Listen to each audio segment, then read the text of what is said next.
in on the action. Right, good afternoon, everybody. As promised earlier in the week, I felt the only way really for people to decide regarding this correlation causation thing that we get thrown at us when we talk about COVID vaccine injuries was to present a number of cases. And the situation I've been in the last 2 or 3 weeks is that I've been pretty much inundated from some pretty tragic stories. And so today I've invited Martin and Sheila Taylor, who are clients from earlier this week, to tell their story really in their own words of their COVID vaccine experience, and let the public decide really as to whether this is just a coincidence or if there is a correlation that warrants this to be filed under vaccine injury. So with no further ado, thank you, Sheila, for joining us. Thank you, Martin, this afternoon. And first thing I really wanted to focus on was you've both been vaccinated, haven't you? We were, yeah. You were both vaccinated, but prior to the vaccine, what was both of your general health like, really, but focusing on Martin as well? Yeah, really, really very good. We'd always paid a lot of attention to our health. We did a lot of exercise. We ate well. The only thing that Martin had sort of 24, 25 years perhaps previously was esophagitis. He had heartburn, which came on just overnight.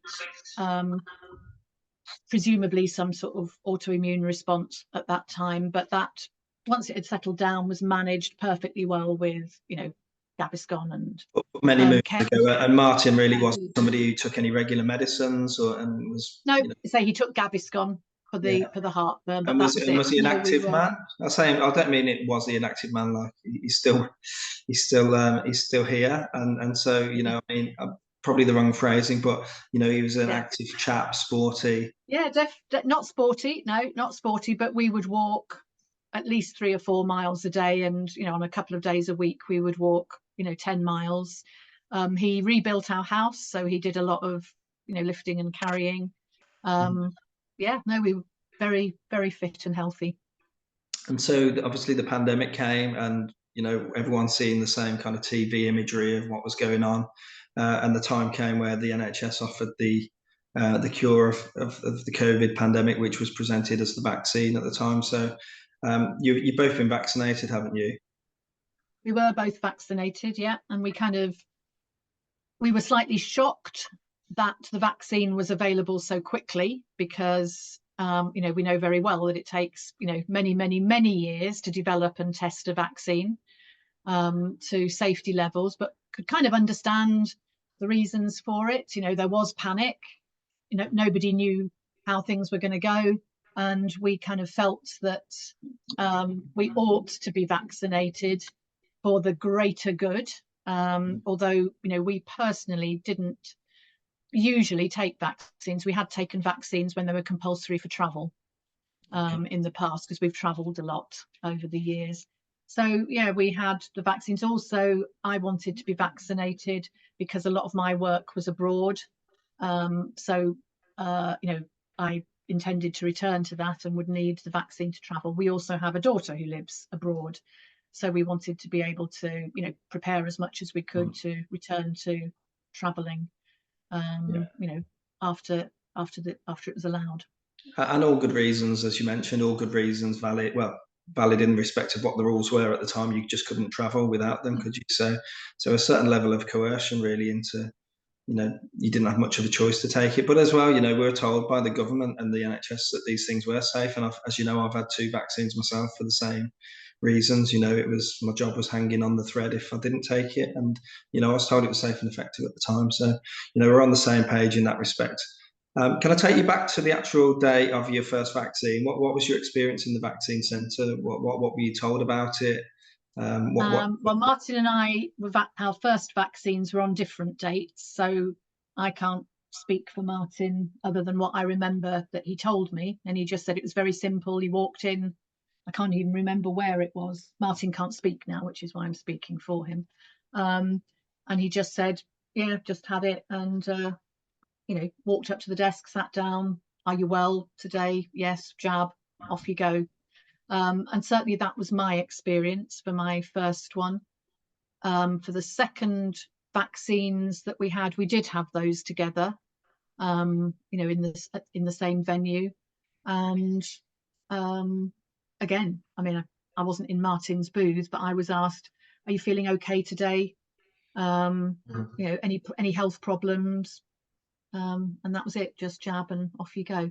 So very much a kind of very basic level of information gathering. Were you given anything about the jab? Were you told anything about its nature or any side effects potentially that you may have experienced in the short, long term, whether it was a novel I therapeutic? seem to remember for the first one, I came back with a bit of paper that sort of just said, you know, you might feel a bit flu-like, you know, you might have an achy arm, that kind of thing at a simple level. And but you know, if you have any problems, contact your GP. You know, nothing. So again, very basic Well, level of there wasn't information. anything more detailed to give, was there? They didn't know. They were shooting in the dark. Well, exactly. A good point you've got there in that, you know, it was speed, you know, the speed of science. It was rolled out because, you know, we were all petrified of this thing. We were having to cut corners. So let's focus on Martin then, if we can. So if you can take me from his first jab, when he had that first jab on that first day, if you can run me through the timeline of events that happened with him. Yeah. Well, first jab, I mean, not had a sore arm, I seem to remember, and, you know, felt a bit tired, you know, nothing dramatic. He had been having a course of dental treatment prior to having that, and I can't quite remember the timeline. I think 2 or 3 weeks after the jab, you know, he went back for another dental appointment, and the dentist just mentioned in passing, "Oh, you've got a big blood clot at the back of your mouth." And Martin said, "What, like a blood blister? Have I been rubbing it or something?" He said, "No, it's a blood clot." We didn't think anything more of it, except that the next day Martin said to me, "Can you have a look in my mouth and see if that blood clot's still there?" So I went, we went through a number of days of looking into his mouth, and there were blood clots that arose at various times. There were blisters of 3 or 4 different sorts. There were red areas, there were white scaly areas. His tongue got very sore at one point. And so this was all a bit strange. You know, as far as we're aware, none of this had ever happened before. So he did go to the doctor, and the doctor said, "I don't really know what that is. Maybe it's thrush." So he had some treatment for thrush, which didn't make a difference to it. And the doctor actually then referred him to maxillofacial at the hospital. And Martin went to see them, and they referred him for a biopsy because they weren't sure what it was either.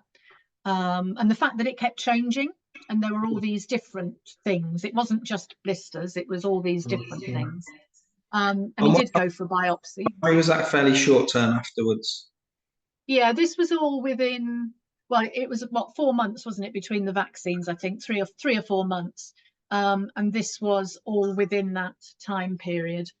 Other than that, I mean, now with hindsight, you look back, and there were a few occasions when he felt a bit dizzy and a bit nauseous, but, you know, we just assumed he felt a bit dizzy and a bit nauseous. Then he had the second vaccination. During that night of the second vaccination, he woke up in horrendous pain, you know, screaming with pain with his esophagus. And, you know, this was completely out of the blue because, as I said, although he'd had the condition for a number of years, he'd had a slug of Gaviscon at night, and that was it. This was worse than it had ever been, worse than it was right at the start. There were no triggers for it. You know, he'd eaten nothing differently, or, you know, we hadn't done anything. There'd been no anxiety. So we were like, well, what on earth is causing this? He begged me to take him to A&E that night, but he was so distressed, there's no way I could have got him in the car. So we just kind of, you know, got through the night, and bit by bit it eased off. He, I think, spoke to the doctor. I don't think he went in to see him the next day. And the doctor said, maybe you've had like an autoimmune response to the vaccine, you know, just like a flare up.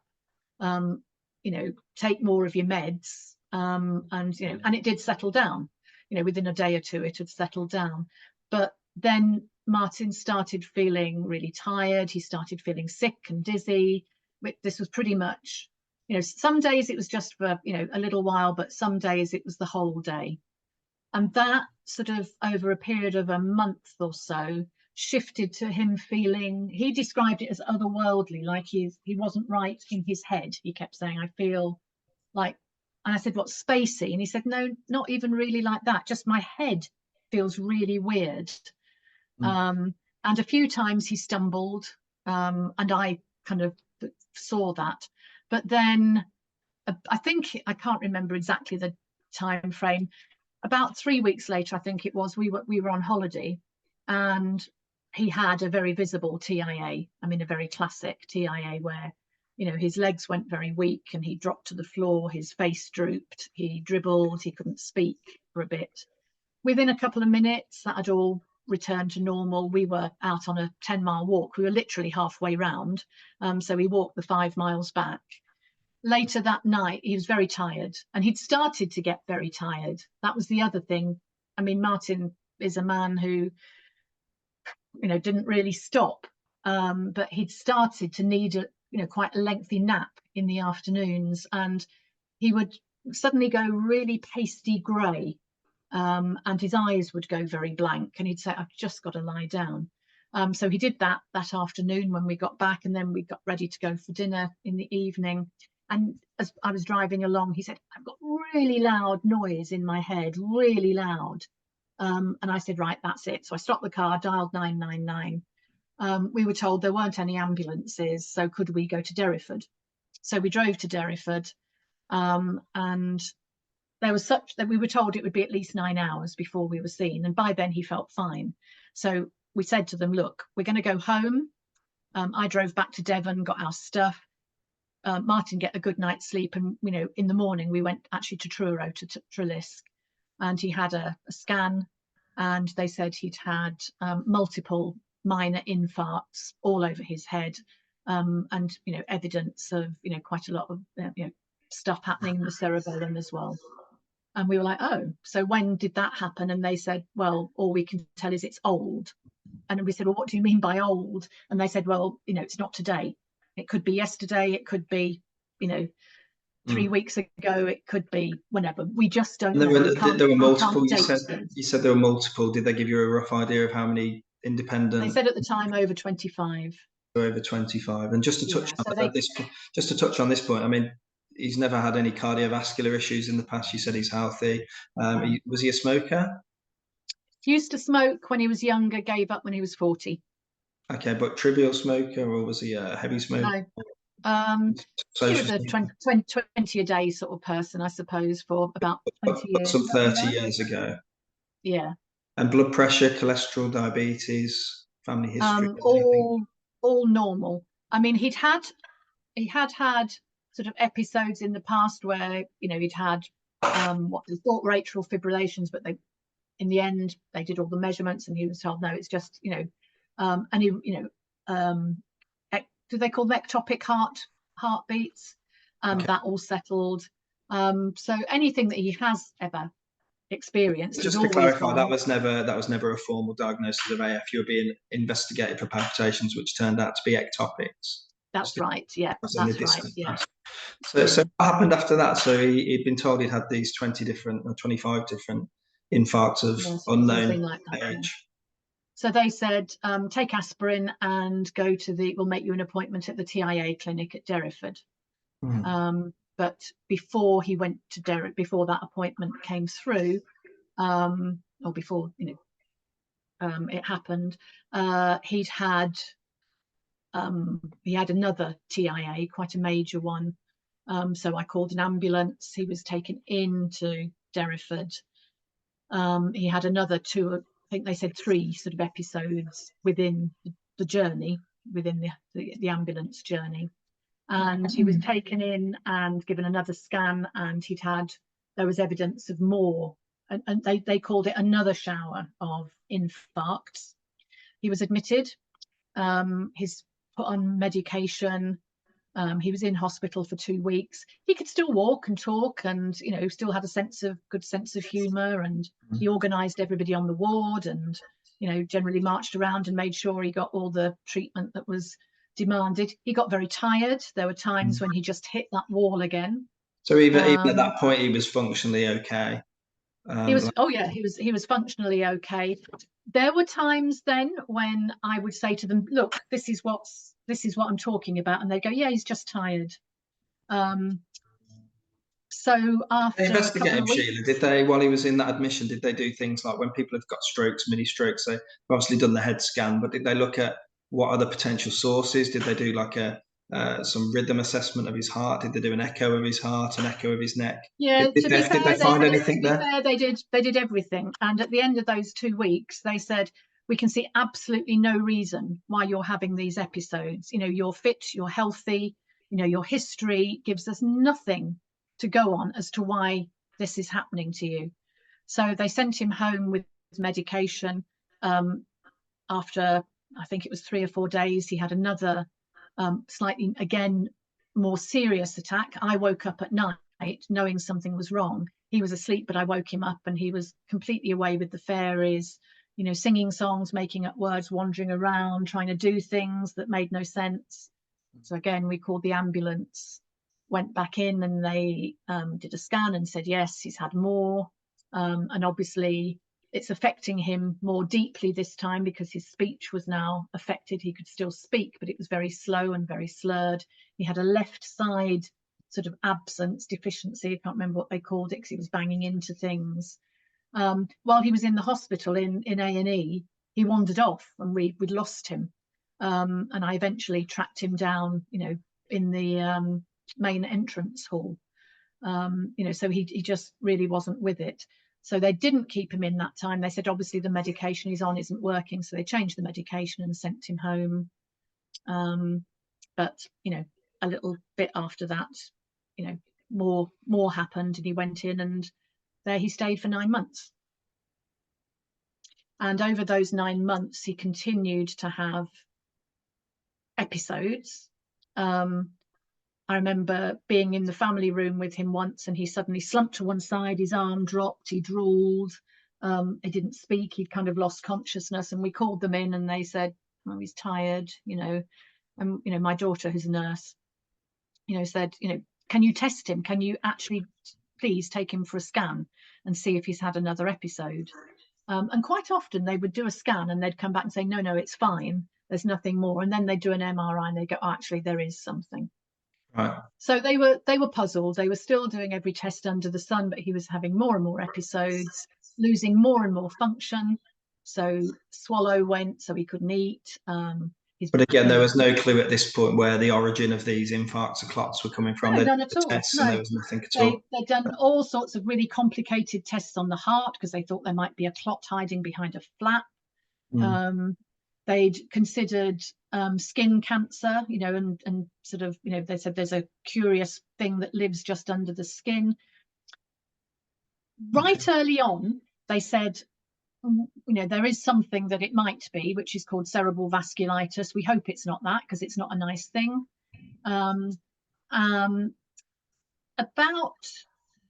2 or 3 weeks into the 9 months, when our daughter was told, she was in that night, and our daughter was told by a doctor, we're fairly certain it's cerebral vasculitis, so we'll probably start treating that tomorrow. But then that didn't happen. I think because they were very concerned to inflict the, you know, quite serious treatment for cerebral vasculitis on him unless they were absolutely certain. So then we were asked if Martin could have a biopsy, a brain biopsy, because they thought they'd found an area of the brain that was close enough to the surface that would yield, you know, evidence of the beading. Yeah, some cerebral histology. vasculitis, but they did it and it didn't. So how long after their suspicion it was vasculitis did they give you the steroid treatment then? Was there a significant delay? So the steroid treatment came probably about, he was probably about 2 months, I think. So from the index of suspicion of a cerebral vasculitis, 2 months for them to actually get the pred into him. Yeah, and I mean the first thing they did was they gave him 3 rounds of chemo, and then it was prednisolone. Yeah. Was there any improvement? Just briefly on that, was there any change in his functional status, or was Well, there by then he was virtually dead. He was, completely out of it. There was no response to anything, no movement. We would get seriously excited if he'd crack an eye open for a minute or 30 seconds. If we put our finger in his hand and we got a slight squeeze, then we were thrilled, and that was WhatsApp messages to everybody. So he was by that stage virtually there was nothing left of the man. And so how long's he Once been he'd back had home, Sheila? How long's he been back with you at home? just coming up for 2 years. Okay. Yeah. Yeah.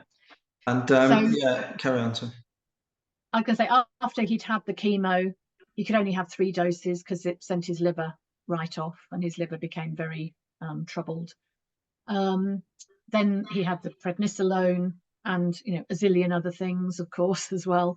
And he slowly began to emerge. There'd be a bit of movement in a leg. He'd have his eyes open. He'd lost a tremendous amount of weight by then. By then he was being, obviously fed by a nasogastric tube. Then they put a peg in. so he's now peg fed. He's still peg fed, yeah. And what's his level of communication now? Is there any squeezing of hands, or yes or no? He can certainly squeeze hands. When he came out of hospital, because the last 2 or 3 months in hospital were in the rehab unit, and when he came out, we would get a fairly definite yes or no. There'd be a nod or a shake. He would say the occasional word as well, and his level of communication, his level of engagement was much more accurate and much more willing. It's largely gone now. That it's not reliable, which is why he's poorly today. He's in pain, and it's impossible to find from him where the pain is. What's hurting, what the issue is. So there's a lot of guesswork. But by the time he left the rehab unit, he did have some movement, some voluntary movement of his right arm and his right leg, and he could hold his head up. Yeah. Can I ask, did you feel that this was to do with the vaccine, with this sort of temporal relationship? Yes. Yeah, for sure. Did you ever test that theory with the doctors at the hospital? Did you ever say, could this be the vaccine, given that this was happening within the vicinity of time? What was the response? It was always, we don't know, we can't really tell. We don't know enough about the vaccine. By the time it came to be cerebral vasculitis, we'd got vasculitis can just occur out of nowhere anyway. It doesn't always have a cause. So that was kind of, that became the thing. I remember you telling me that somebody said it was a coincidence. Yes, we've been told that on a number of occasions. The vaccine damage compensation scheme basically said it was a coincidence, the timing of it. We'll touch on that now while we're on that subject. So the last bit of the interview, really, I just wanted to ask you your experience of, so he's had these events, he's been in hospital for a long time, he's gone to rehab, he's come back to you at home for you to, it must have drastically changed your life as well, as a kind of, as a wife and as a full-time carer. So you obviously applied for the vaccine damage payment scheme. And just if you can share your experience briefly of what's been said and where the blame's been placed to your husband's symptoms. Well, we got that back, and it was declined. The overall comment was it was the timing was just coincidental. They latched onto the blood clot in the mouth, which they kept calling a blood blister, and kept saying this was probably due to the dental work. I know it wasn't, because he wasn't having vigorous work done, and he'd been having lots of the same done before, and they hadn't been there. Blaming it on his dental work. Blaming it on the dental work. They went back through his medical history, and they looked at things like the esophagus, the immediate recurrence of the esophagitis on the day after, the night after the vaccine. They said, well, he's had esophagitis for 20 years, and it's a well-known cause of cerebral vascular events, isn't it? Esophagitis. 20 years later, yeah. Did they jump? Did I remember you saying they jumped on his past smoking habit like this? It was quite historical. Yes, he's a smoker. He's You've had, had some he had ectopics. investigations for heart arrhythmias and things like that. And I'm like, well, yeah, but we're looking at a 60-year-old man, a late 60-year-old man here who's lived a full life. Whenever he's had something that he perceived to be not right, he's taken care of himself, and he's taken himself off to the medical profession to have that looked at. And thankfully, each time he's been told it's not a problem. Yeah. So would you say your experience with the vaccine damage payment scheme has been fair, or would you say they're trying to be obstructive and find reasons to not I think, find a well, correlation? my imagination is that there's no way that they're going to willingly pay out, because if they pay out to Martin, they're going to need to pay out to loads of other people. And they bring out this thing about causation and timing and all the rest of it. I mean, my statement back to them will be, can you prove it wasn't the vaccine?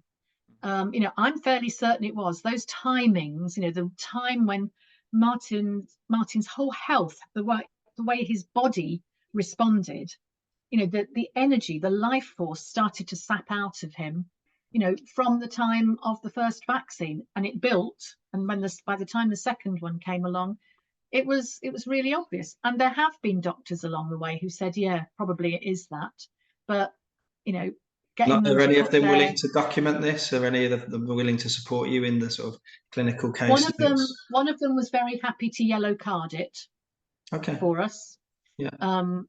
But as he said, it says possible, a possible link. That's as far as he would go. And do I remember you saying that was kind of you that instigated that? I did instigate it. Yeah, I said I want it yellow carded. Are you prepared to do that? I would rather it came from you as a doctor rather than me as the little wifey person. I want it to come from you as a doctor. And so it was yellow carded by the doctors. I believe, his neurologist has certainly said in sort of conversation that he doesn't think there's what were his words? He thinks it's highly unlikely that Martin had vasculitis beforehand. And I do believe he has said that he is writing something. What it will say, what he'll dare to say. Which brands? I don't know if you said at the start. Which brands did he have? Which vaccine brands? We both had AstraZeneca. Okay. Final thing I just wanted to ask Sheila, just to finish off, really, is you've applied for some help in healthcare and social care, CHC. What's happened with that? Has that been a successful application, or no? Tell by your reaction that. Same. So what support have you been given in terms of health and social? Nothing. Nothing. Nothing at all. No, everything that we have applied for has been refused, except Martin gets attendance allowance. I probably wouldn't have got carers allowance, but I was told, because I have a very small income still from seeing an occasional client, but I was told there's no point in you applying for it because you're going to get your state pension soon anyway, and carers allowance stops when you get a state pension. And I said, well, that's ridiculous. Does the job stop when you get a pension? And they said, well, no, but you're already being paid by the government. So I don't see the logic of it at all. And the continuing health care, obviously it depends how you score on the domains. They chose to score, well, actually, even as they scored, theoretically, Martin was over the threshold. But, we were told right at the start of our appeal, because we did appeal the refusal of it, we were told right at the start of the appeal that, we have to tell you that we don't base our decision on the severity of the case, the amount of care that somebody needs, or what the condition is. I said, well, what do you base it on then? They said, well, a combination of all of those things and other circumstances. But if I'm honest, I think the other circumstances probably boil down to how much money they've got, and whether, how they're willing to spend it. And I think they've been told in Cornwall, don't give CHC. Sheila, I don't know what else to say. All I'll ask to say is, to finish off, really, is how do you feel about, in conclusion, like I said, the reason for these interviews is really to kind of put these cases out into the public domain for people to judge for themselves. For me, I'm not going to say, because I don't want to influence people, but what I'm seeing a lot of these cases where there's a close correlation between the vaccine administration and a set of multi-systemic inflammatory conditions. Lots and lots of doctors are speaking privately to me, tapping me on the shoulder, dentists, paramedics, nurses, privately telling me they're seeing exactly the same as what we talked about today in your case, but also very similar cases. What would you say to those doctors who are contemplating, seeing what they're seeing in their clinical environments and staying silent and not raising awareness of this in order to stop further harm in other patients? Yeah. What would be your final word? I can understand why, that they don't want to put their heads above the railings, as it were. But until people do, this is just going to get shoved under the carpet. And while it's shoved under the carpet, you can't change what has happened to people like Martin, and the way it carves through a family's life. It's affected everybody in our family, not just Martin or me, but our children, our grandchildren. I mean, they're all deeply affected by it. And bad luck, bad things happen to people, I get that, but it's insulting to be told that something that is patently linked, as far as I'm concerned, is correlation, or as the CHC told us, Martin's condition isn't severe enough or unstable enough to warrant nursing care. It's only social care he needs. I mean, you come and live here with us. You come and look after Martin for 24 hours a day. You see how it feels. That's just insulting. So I feel just fed up that people like us are numbers, we're statistics, and we need to become real people in these people's eyes. Government officials, people who are making decisions, need to come and spend some time on the ground and see what effect it has, and realize that we're real people, and there are lots of real people out there. And I know that vaccine damage isn't the only horrendous thing that can happen, but it galls when you're basically brushed off and told to go away and it's not our fault. I think somebody somewhere up high has to go, we made a mistake here, and they have to hold their hands up to it. And you can't take away the mistake, but you make it a hell of a lot worse by continually denying that you made it, because it's just insulting. And that adds anger to the distress. Absolutely, and as you say, the same burden of saying it's not the vaccine. That's the one thing everyone's certain of. The vaccine never comes into the differential diagnosis, into the suspicions of what the cause is. But as we have mentioned at the start of the interview, we've got a healthy man, an active man, and then he has the vaccines, and then we've got a visual of him today on camera. So not the same man, and to completely dismiss it. I don't think anyone's seriously acknowledged it by the sounds of it. That just is sickening for me to hear as a doctor. And again, I'll just add to the end of this interview, I appeal to my colleagues who are seeing this today, hearing the story. These are real lives. These are real families being affected, and to gaslit families and spouses of people affected, and all the relatives is just not on. It's not what we do as doctors. And while coincidences do happen, there's a hell of a lot of coincidences in the last 3 years going around. So, and I can also, I can understand from the government's point of view, they're looking at vast amounts of money in compensation or support. But, I see it, this is a chance to get the health and social care system back on its feet, if they could stop being defensive and start being honest. And we're duty bound, Sheila, by that. We follow the GMC practice as doctors in the duty of candour. So that really involves, if we make a mistake, we own it. We put our hands up, we say sorry. And that's how you rebuild the trust back into the system. Else, what I'm seeing across my practice at the moment is a massive lack of trust in doctors because of the complicity and the silence. Transparency and apologies would go, in your case, even, it would mean a lot, wouldn't it, just to own it and to at least acknowledge that link. And so, apologies on behalf of my profession. That's all I can say, Sheila. And I'd just like to thank you for your time, and thank you for telling us the story of yourself and Martin. And I wish you all the best. I won't say it's a pleasure, but I hope it might stimulate some thought in somebody who watches, and might help them to be brave enough to stick their neck above the parapet. Amen to that. On that note, Sheila, thank you for your time. Take care of yourselves. Take care. Bye-bye. Bye.